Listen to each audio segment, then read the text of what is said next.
오늘 말씀의 제목은 하나님을 기다리는 자가 살게 될 하나님 나라입니다. 하나님은 이사야서를 통해 애국과의 동맹을 줄곧 유다에게 경고하셨는데 오늘 말씀은 하나님께서 애국과의 동맹을 경고하시는 내용과 유다에게는 눈에 가시 같았던 아수르를 멸망시키겠다는 그 두 내용을 담고 있어요. 우리 이 두 가지 내용을 한 가지 관점으로 보려고 하는데 그게 바로 종말과 하나님 나라의 관점이에요. 여러분, 우리가 지지난주에 보았던 이사야 30장 8절에서 13절까지에는 패역한 자의 모습이 소개되었어요. 첫 번째가 거짓말하는 자, 두 번째가 여호와의 법을 듣기 싫어하는 자, 세 번째가 선견자와 선지자에게 바른 것을 보이지 말라라고 말하는 자, 네 번째가 자신들이 듣기 좋은 부드러운 말을 해달라라고 말하는 자, 다섯 번째가 선견자와 선지자들에게 바른 길을 버리라고 하는 자, 여섯 번째가 거룩하신 하나님을 자신들 앞에서 떠나게 하라라고 말하는 자였어요.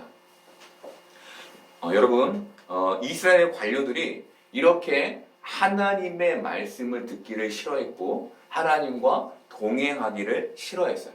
그 이유는 그들이 애굽을 믿었기 때문이었어요. 그런데 오늘 하나님은 이런 그들, 하나님을 버리겠다, 하나님 말씀을 듣지 않겠다라고 하는 그들을 기다리겠다라고 말씀하세요. 그리고 이렇게 유다를 기다리는 하나님의 마음을 18절에서 이렇게 말해요. 그러나 여호와께서 기다리시나니 이는 너희에게 은혜를 베풀려 하시며 일어나시리니 이는 너희를 긍휼히 여기려 하심이라. 대저 여호와는 정의의 하나님이시라. 그를 기다리는 자마다 복이 있도다. 여러분, 이사야가 기다리시는 하나님의 마음을 유다의 백성들에게 소개하는데, 설명하는데 우리가 18절에서 볼 수 있는 것은 이사야가 하나님의 기다리심과 하나님을 기다리는 자를 대비시키고 있다는 거예요.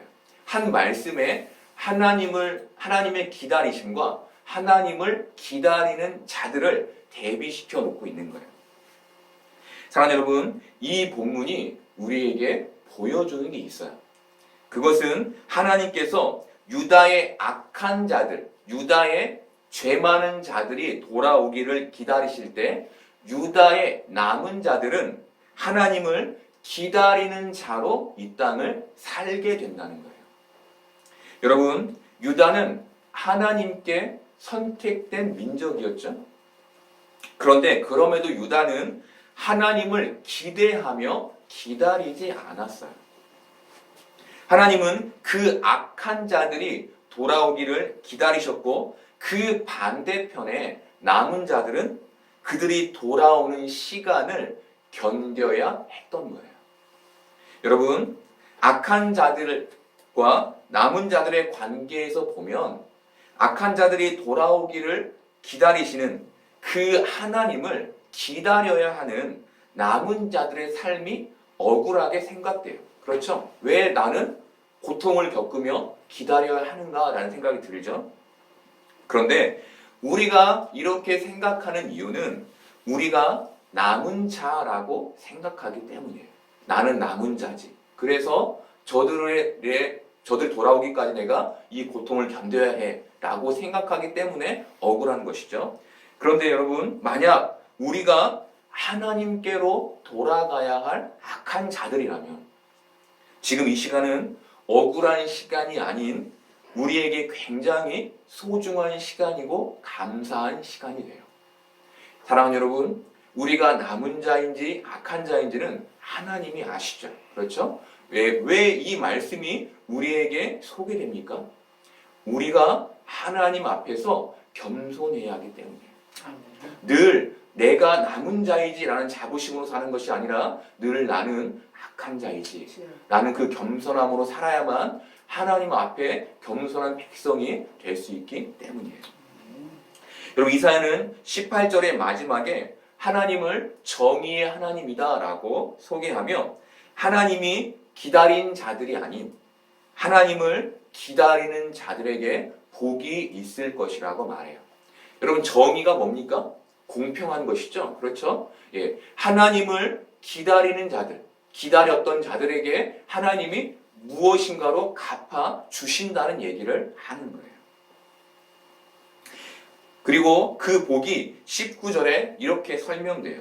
시온에 거주하며 예루살렘에 거주하는 백성아, 너는 다시 통곡하지 아니할 것이라. 그가 내 부르짖는 소리로 말미암아 내게 은혜를 베푸시되 그가 들으실 때에 내게 응답하시리라.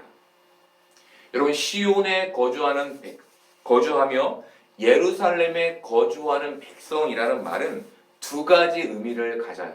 첫 번째가 하나님을 기다리는 백성의 의미이고, 두 번째가 시온과 예루살렘으로 상징되는 하나님 나라에 있게 될, 그곳에 들어가게 될 백성을 가리켜요.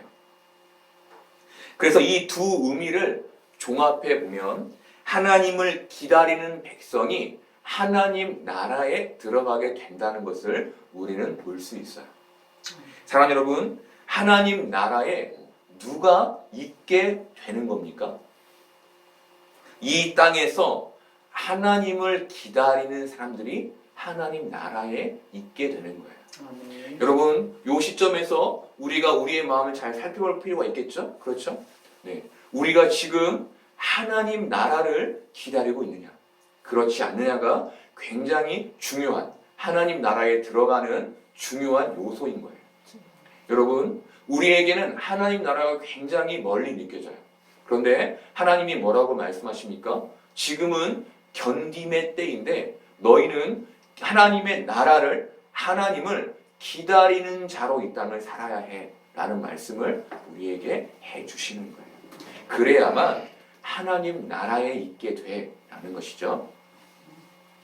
여러분, 이사야는 그 나라를 다시는 통곡이 없는 나라, 그들의 부르짖음에 하나님께서 그 은혜로 즉시 응답하시는 나라다라고 말해요. 이 말은 지금도 하나님이 우리의 부르짖음의 기도를 그의 은혜로 듣고 계시다는 것을 말해요. 그런데 우리가 기도하는데 왜 즉시 응답되지 않는 겁니까? 성경은 응답하실 것이다 라고 말하는데 우리 실제적으로 응답이 안 되죠? 그렇죠? 왜 그런 거죠? 아직 돌아오지 않은 하나님의 백성들로 인해 아직 그 하나님의 나라가 오지 않았기 때문이에요. 여러분, 아직 하나님께 돌아오지 않은, 하나님이 기다리시는 하나님의 백성들이 있어요. 그들이 돌아와야만 하나님의 나라가 온전해지는데 그 나라를 기다리는 시간까지 어떤 기도의 제목들은 어떻게 되는 겁니까? 유보되는 거예요. 성경은 이렇게 하나님을 기다려야 하는 백성들의 삶을 20절 전반절에서 주께서 너희에게 환난의 떡과 고생의 물을 주셨다라고 설명해요. 여러분, 하나님을 기다리는 백성들은 하나님을 기다리지 않는 백성들이 돌아올 때까지 기다려야 했는데 이들은 이 기간 동안 환난과 고난을 감내해야 했어요. 여기에서 환난의 떡과 고생의 물이라는 말은 모두 우리에게 필요한 것이죠. 우리가 먹어야 하고 마셔야 하는 것. 그게 의미하는 것이 뭐냐면 마실 수밖에 없는 것을 의미해요. 여러분, 이게 무슨 말입니까? 하나님을 기다리는 모든 사람들이 반드시 고통이라는 삶을 겪게 된다는 거예요. 이것을 이사야가 하나님 주권의 관점에서 하나님께서 환난의 떡과 고생의 물을 하나님을 기다리는 백성들에게 주셨다라고 말하는 거예요. 여러분, 이해가 되시죠? 예. 요것도 하나님이 주셨다는 그 관점은 제가 지난번에 설명을 드렸죠? 그렇죠? 그런데 후반절에 이들에게 반전이 일어나요. 20절 후반절을 볼까요? 내 스승은 다시 숨기지 아니하시리니 내 눈이 내 스승을 볼 것이며. 여러분, 하나님께서 일으키시는 반전이 있어요. 그것은 내 스승을 숨기지 아니하고 내 스승을 완전히 보여주실 것이라는 거예요. 여기에서 스승은 선지자들을 말해요. 선지자. 여러분, 역사 속에서 하나님의 말씀이 끊긴 시기가 400년간 있었는데 그 시기를 신구약 중간기라고 불러요. 신구약 중간기. 이 기간은 하나님의 계시가 없는 암흑기였는데 하나님은 그 계시를 예수님으로 다시 여셨어요. 그 암흑기를 예수님으로 다시 여셨어요. 그게 우리가 보고 있는 신약 성경이에요. 여러분, 예수님을 신약의 사람들이 뭐라고 이해하고 불렀습니까? 선지자 중에 하나다라고 이해했죠. 그렇죠?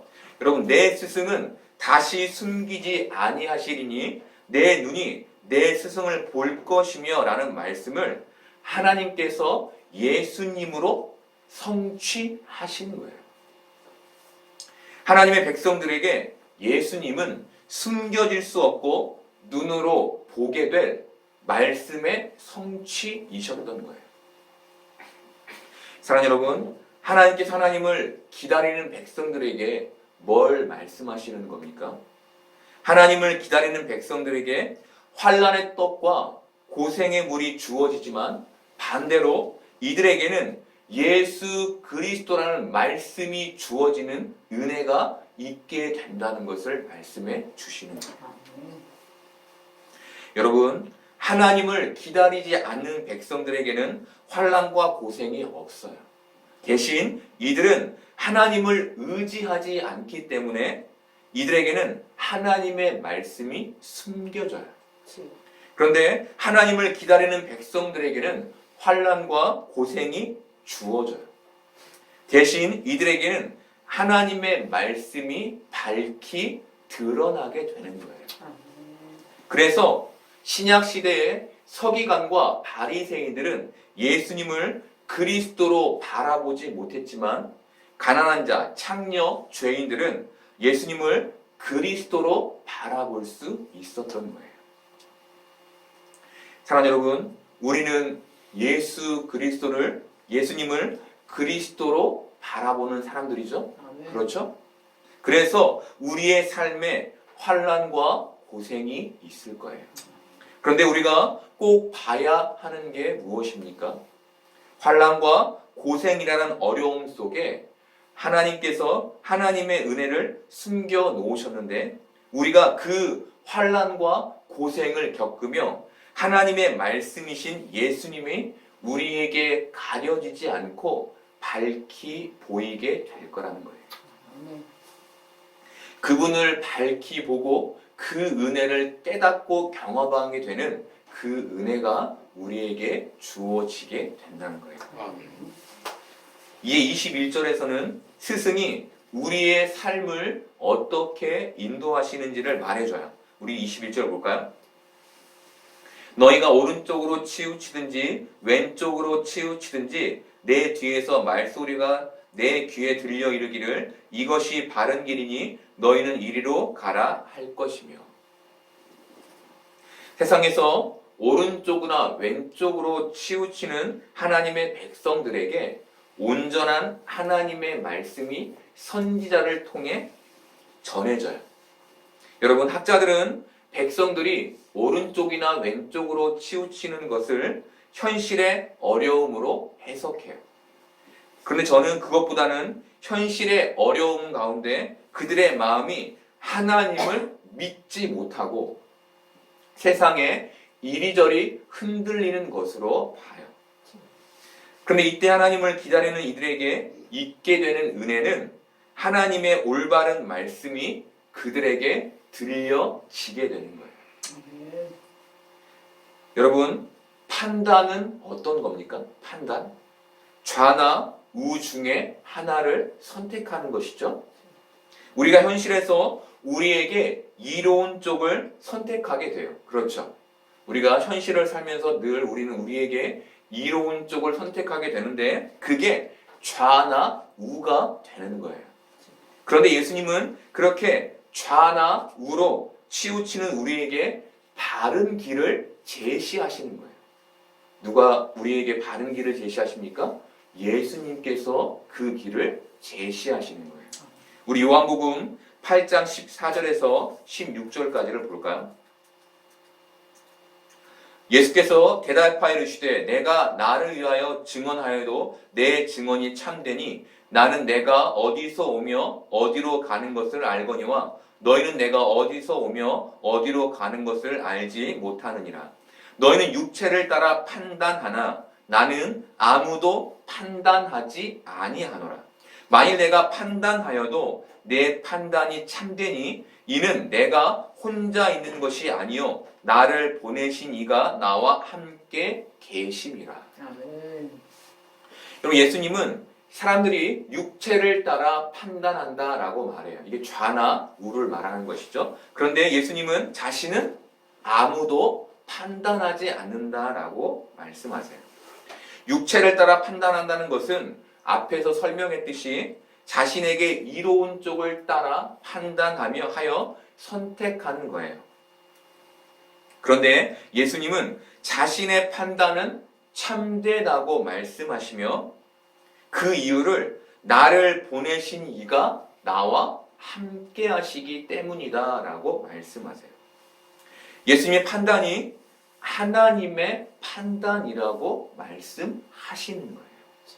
여러분, 이렇게 예수님은 좌나 우가 아닌 하나님의 말씀이라는 그 길로 우리를 인도해 가시는 거예요. 여러분, 그렇다면 우리가 이 땅에서 걸어야 할 바른 길은 어떤 길일까요? 선지자들이 말해주는 그 바른 길은 어떤 길일까요? 예수님께서 판단하시며 걸으신 바로 그리스도의 길인 거예요. 이것이 우리가 이 땅에서 걸어야 할, 그리스도인이 이 땅에서 걸어야 할 길인 거예요. 이것이 우리가 들어야 할 선지자의 말소리인 거예요. 사랑하는 여러분, 그리스도의 길을 걸으려면 그리스도의 말씀이 숨겨지지 않고 들려야 해요.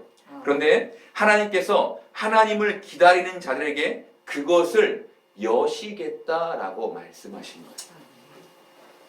이것이 하나님을 기다리는 자만이 갖게 되는 하나님의 은혜인 것이죠. 여러분, 우리가 은혜라고 여기는 것 대부분이 뭡니까? 뭔가 내 안에, 내 삶에 풍족함이 생기는 것이죠. 그렇죠? 그런데 나의 소유가 채워지는 것이 아닌 진짜 중요한 은혜는 예수님을 그리스도로 갖게 되는 것. 하나님의 말소리, 선지자들이 주는 하나님의 말소리를 듣고 그 길을 걸어가게 되는 것임을 오늘 하나님께서 우리에게 알려주시는 거예요. 이런 면에서 우리는 어떤 사람입니까? 하나님의 은혜가 충만한 사람들인 것이죠. 여러분, 이사야는 22절에서 하나님의 말씀을 들은 자들은, 그 하나님의 말씀이 귀에 들린 자들은 우상을 불결히 여겨 던질 것이다 라고 말해요. 이것이 하나님의 모습을, 하나님의 말씀을 들은 자들의 모습인데, 지금껏 자신에게 좌나 우였던 현실의 우상이 더 이상 나의 마음을 흔들어 놓지 못하게 되는 것을 말해요.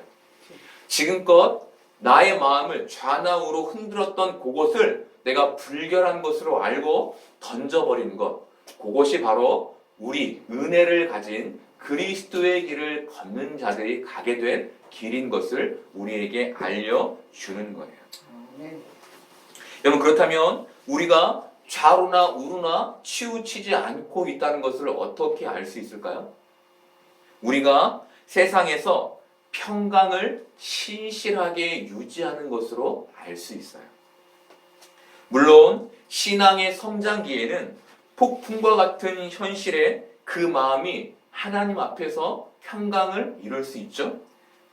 하지만 우리가 신앙의 성숙을 이루며 내 환경에 좌로나 우로나 치우치지 않고 흔들리지 않고 하나님 앞에서 평강을 단단히 유지하는 것, 좌로나 우로나 치우치지 않는 성숙한 신앙의 모습을 갖는 것, 이것이 우리가 하나님의 말씀을 따라 살고 있다는 증거가 되는 거예요. 사랑하는 여러분, 우리가 참 마음이 세상의 일들로 많이 흔들려요.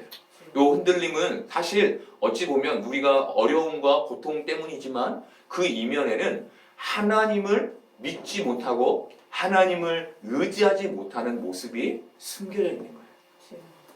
여러분, 그 마음이 없어질 때, 우리가 그 불결한 것을 던져낼 때 어떻게 되는 겁니까? 정말 평강을 얻게 되는 거예요. 주님은 그것을 우리에게 말씀해 주는 거예요. 이제 하나님은 고통 속에서 하나님을 기다린 백성들에게 있을 결말을 말씀해 주세요.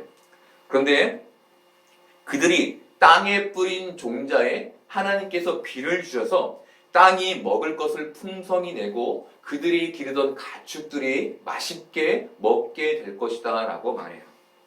여러분, 하나님을 기다리는 사람들이 땅의 소산을 풍성히 얻게 되는 일이 정말 그 끝에 있게 될 것을 하나님이 말씀하시는 거예요. 여러분, 풍성한 소산에서 우리가 볼 수 있는 게 있어요. 그것은 악이 제거된 모습이에요. 우리 창세기 3장 17절에서 19절까지를 볼까요? 아담에게 이르시되 내가 내 아내의 말을 듣고 내가 내게 먹지 말라 한 나무의 열매를 먹었은즉 땅은 너로 말미암아 저주를 받고 너는 내 평생에 수고하여야 그 소산을 먹으리라. 땅이 내게 가시덤불과 엉겅퀴를 낼 것이라. 내가 먹을 것은 밭의 채소인즉 내가 흙으로 돌아갈 때까지 얼굴에 땀을 흘려야 먹을 것을 먹으리니 내가 그것에서 취함을 입었음이라. 너는 흙이니 흙으로 돌아갈 것이니라 하시니라. 여러분, 아담과 하와가 죄를 지어서 평생 수고하여야 소산을 먹을 수 있게 됐는데 땅이 뭘 냅니까? 가시덤불과 엉겅퀴를 내죠. 그렇죠? 그래서 땀을 흘려야 온전한 소산을 먹을 수 있게 된 거예요. 그런데 이제 땅에 씨를 뿌리기만 하면 하나님께서 비를 주셔서 풍성한 소산을 얻게 되는 일, 그 일이 있게 되는 것을 우리에게 알려주세요. 여러분, 이것이 보여주는 것이 있어요. 그것은 온전한 순리의 회복이에요. 사랑하는 여러분, 지금의 땅에는 가시덤불과 엉겅퀴가 있어요. 그래서 환난과 고생이 있는 것이죠. 그런데 하나님의 때에 하나님의 나라에는 어떤 일이 있는 겁니까? 하나님의 순리가 완전히 회복되는 일. 더 이상 환난과 고생이 없는 일이 있게 되는 거예요. 그리고 그 은혜를 하나님을 기다리는 자들이 누리게 된다라고 말씀하시는 거예요. 사랑하는 여러분, 저는 이 모든 일의 완성이 이루어지는 때를 하나님의 영광의 때라고 봐요. 하나님의 영광이 뭡니까? 영광이라는 말은 말이 성취되는 것을 말해요. 그래서 하나님의 영광이란 하나님의 말씀이 완전히 성취되는 것을 말해요. 여러분, 우리는 이 땅을 그 영광의 때를 기다리는 자로 사는 자들인 거예요. 그래서 우리는 기다리는 자로 이 땅을 살게 되는 것이죠. 그런데 하나님은 25절에서 이 영광의 때에 반드시 망대의 무너짐이 있게 될 것이라고 말씀하세요. 망대는 교만을 의미하는데 하나님을 믿지 못하고 애굽을 의지한 자들을 가리켜요. 하나님께서 이 망대를 무너뜨리시며 하나님의 나라를 세우시는데 망대가 무너지며 어떤 일이 일어납니까? 개울과 시내가 흐르게 돼요. 여러분, 하나님께 돌아오지 못한 악한 자들이 유다 안에서 어떤 일을 행했습니까? 가난한 자들의 것을 빼앗고, 그렇죠? 예, 그들의 것을 착취하는 일들을 했어요. 그런데 그것이 무너져요. 하나님의 말씀에 의해. 그리고 어떤 일이 일어납니까? 개울과 시내가 흐르게 되는 거예요. 메말라 황폐해졌던 곳이 기름진 땅으로 변화된다는 거예요. 하나님을 기다리는 백성들이 그 은혜를 누리게 된다는 거예요. 여러분, 하나님께서 마지막 때까지 하나님을 기다린 하나님의 백성들에게 하나님의 은혜를 부어주세요.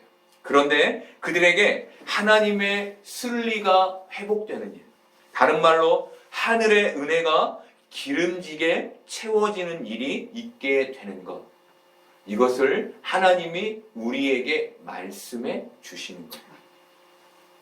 이사야는 그 은혜를 26절에서 이렇게 말해요.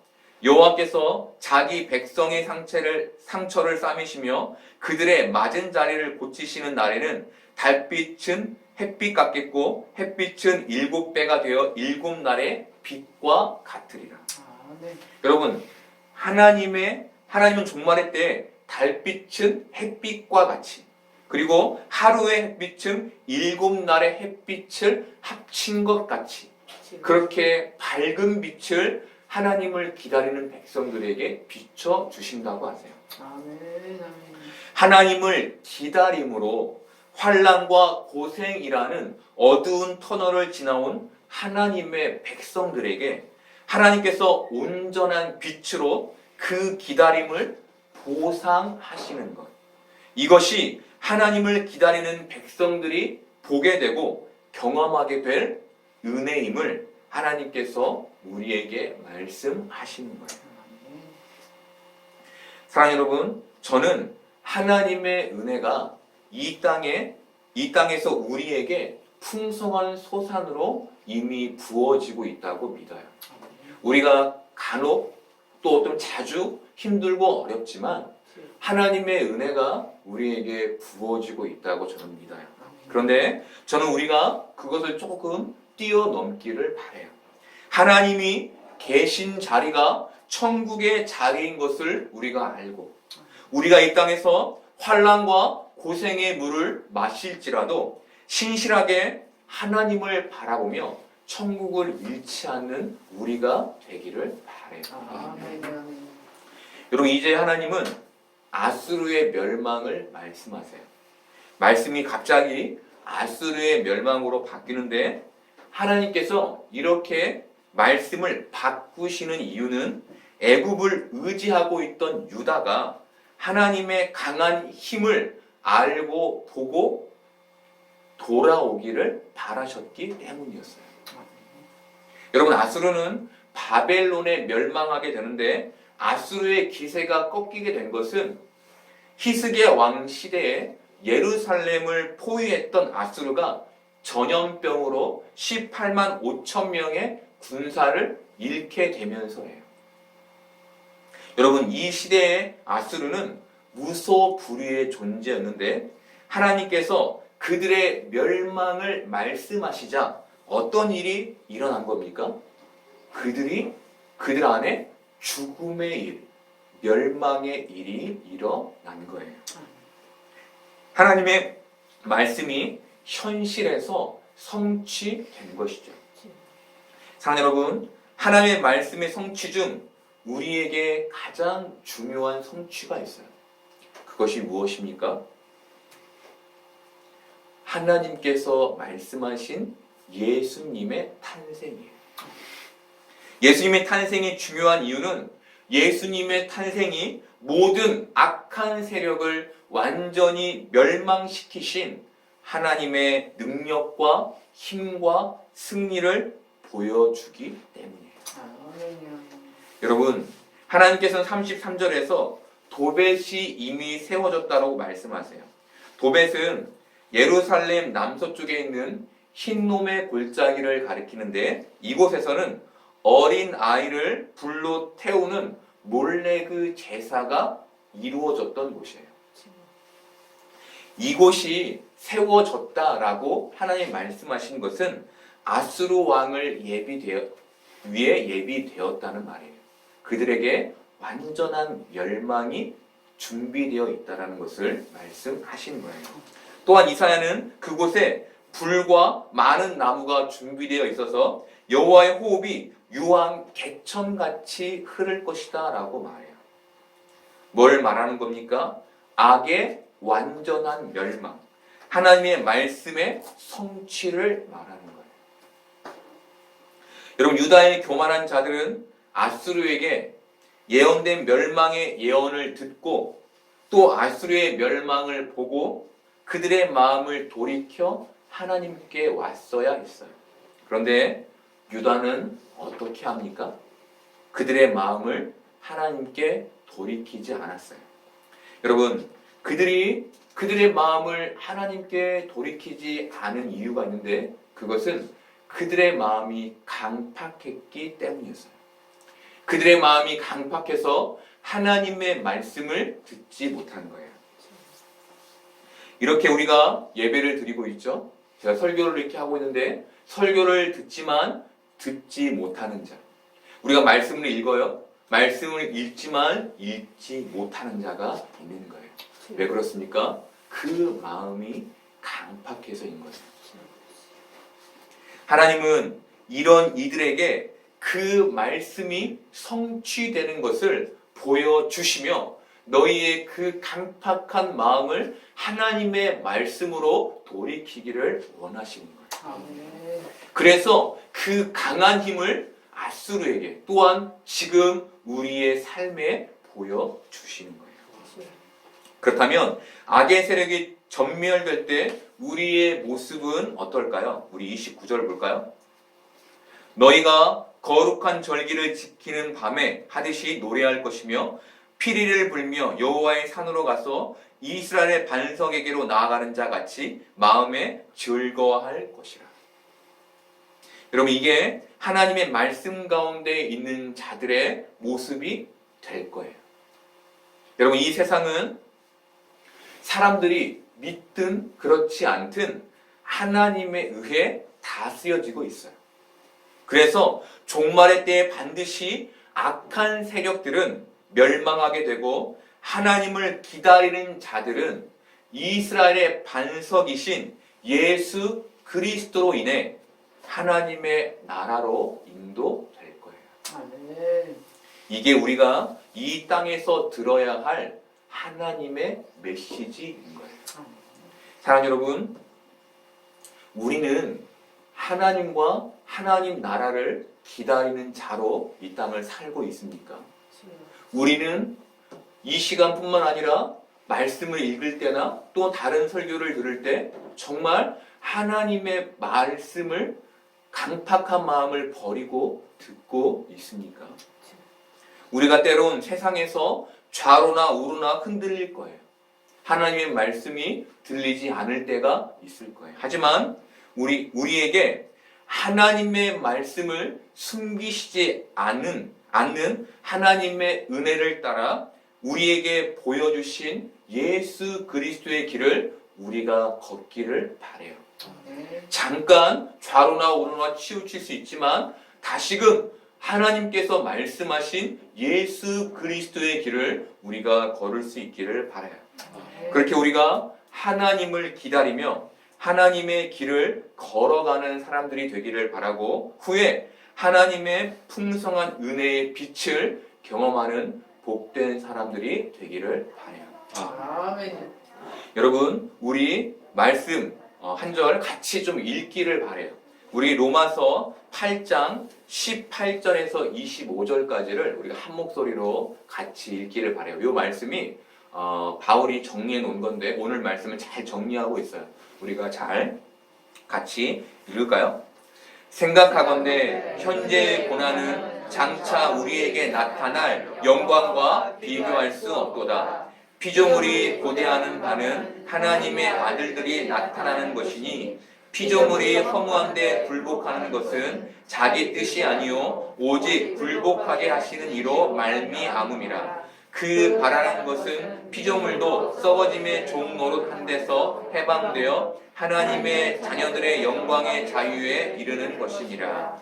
피조물이 다 이제까지 함께 탄식하며 함께 고통을 겪고 있는 것을 우리가 아느니라. 그뿐 아니라 또한 우리 곧 성령의 처음 익은 열매를 받은 우리까지도 속으로 탄식하며 양자될 것 곧 우리 몸의 속량을 기다리느니라. 우리가 소망으로 구원을 얻었음에 보이는 소망이 아니니 보는 것을 누가 바라리요. 만일 우리가 보지 못하는 것을 바라면 참음으로 기다릴지니라. 아멘.